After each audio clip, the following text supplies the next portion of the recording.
Greatest integer function. अब ये क्या होता है? ग्रेटेस्ट इंटीजर आपको मालूम है वो इंटीजर सबसे बड़ा हो, उस टाइप के फंक्शन हो ग्रेटेस्ट इंटीजर फंक्शन बोलेंगे। कुछ ना कुछ तो इसमें ग्रेटेस्ट होगा। Let's find out. So the function f is such that from r to r where r are real numbers is defined by this way. fx is equal to bracket ऐसे लगाते हैं square bracket x where x belongs to r। पहली चीज़, assume the value of the greatest integer। तो जब भी हम यहाँ पे x में कुछ भी लिखेंगे तो हम कोई भी डेसिमल नंबर लिखेंगे तो उसका जो नियरेस्ट ग्रेटेस्ट इंटीजर होगा वही आउटपुट होगा उसका। तो लेस देन और equal to x means x की fx की वैल्यू, x की वैल्यू कुछ भी हो, जो fx की जो ये ब्रैकेट में हटाऊंगा तो x जो बाहर निकलेगा दैट इज़ fx, वो हमेशा क्या होगा? या तो x होगा, या तो इक्वल टू x होगा, या उससे छोटा होगा। तो मीन्स मैक्सिमम वैल्यू x से कम ही होगी, राइट? या तो बराबर होगी या कम होगी। इसको ना एग्जाम्पल से समझेंगे तब आपको बहुत क्लियर होगा। तो such a function is called the greatest integer function. And इसका यदि आप ग्राफ बनाओगे ना तो you will find the graph is something like this, steps form में होगा। और हमने क्या बताया था कि यदि इस टाइप का जब गोला बनाते हैं दैट मीन्स f से x इज इक्वल टू 4, तो जो ये y की वैल्यू आ रही है corresponding that is the value of the function f(x) की वैल्यू जो आ रही है उसमें ये 4 इंक्लूडेड नहीं है। तो 4 पर उसकी वैल्यू 4 नहीं है, राइट? उससे थोड़ी सी कम है, मीन्स 3.9 पे कुछ वैल्यू है, 3.5 पे भी सेम वैल्यू है, 3 में up to 3 the value is same, but 3 is not included in this, right? तो 0 मीन्स क्या होता है? ये पॉइंट इंक्लूडेड नहीं है।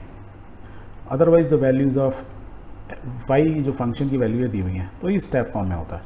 अब इसी चीज़ को यदि मैं लिखूं तो हम इसको ऐसे लिख सकते हैं। तो आप पहले जस्ट समझ लें, दिमाग ज़्यादा ना लगाएं, बस सुने पहले। And let's write down. Will say कि when x is greater than is equal to -1 and less than 0, means graph में यदि आप देखोगे x एक्सिस ये है, x क्या बोले? लेस देन 0 मीन्स 0 से कम, और less than equal to -1 means -1 तक, मीन्स यहाँ 0 से लेके -1 तक है। तो y की वैल्यू कितनी आ रही है? दैट मीन्स fx की वैल्यू कितनी है? -1। तो देखो y एक्सिस में हमने ड्रॉ किया तो y की वैल्यू क्या आ रही है? ऑलवेज -1, बट यहाँ पे हमने 0 दिया, that means x is equal to 0 is not equal to 0 included नहीं है। x लेस देन 0 मीन्स 0 को छोड़ के -1 से लेके, मतलब 0 के बाद से लेके और -1 तक जा रहे हैं, यहाँ तक जा रहे हैं। तो y की वैल्यू क्या है? Is still fix and it is -1।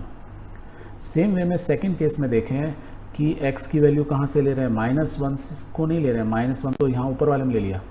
जैसे ही -1 से को छोड़ के अप टू 2 तक जा रहे हैं, -2 तक, तो y की वैल्यू क्या हो जा रही है? -2। तो वी कैन राइट दैट वे।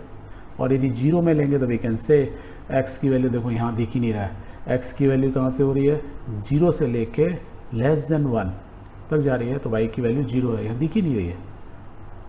यदि मैं पॉजिटिव साइड में जाऊँगा तो x यहाँ से देखो x की वैल्यू 1 से लेके 2 से कम, लेस देन 2, तो y की वैल्यू क्या हो रही है? ऑलवेज 1, तो दैट इज़ 1। तो सेम वे में ये इसकी डिफरेंट एंड सो ऑन इसकी वैल्यूज़ इस स्टेप को हम डिफाइन कर सकते हैं।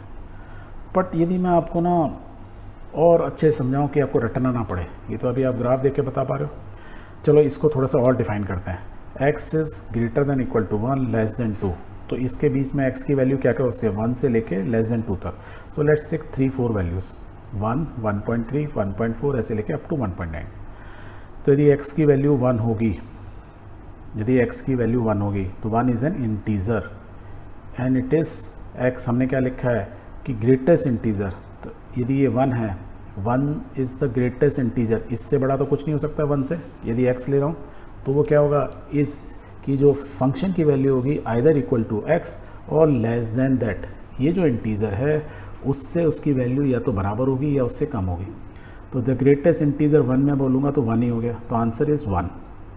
अब यदि मैं 1.3 लेता हूँ, 1.3 is not an integer, it is a decimal number, पर इसमें ग्रेटेस्ट इंटीजर क्या है? 1, तो आंसर इज़ 1, राइट? 1.9 या 1.8, 1.8 में 1.8 इज़ अ डेसिमल नंबर, तो ये 0.8 हट गया, तो ग्रेटेस्ट इंटीजर क्या बचा इसमें? खाली 1, तो answer is 1। Clear? Very good. अब चलो मैं एक एग्जांपल लेता हूँ ऐसे, ये ±50.8, ये क्या लगाया इसमें हमने? मॉडुलस।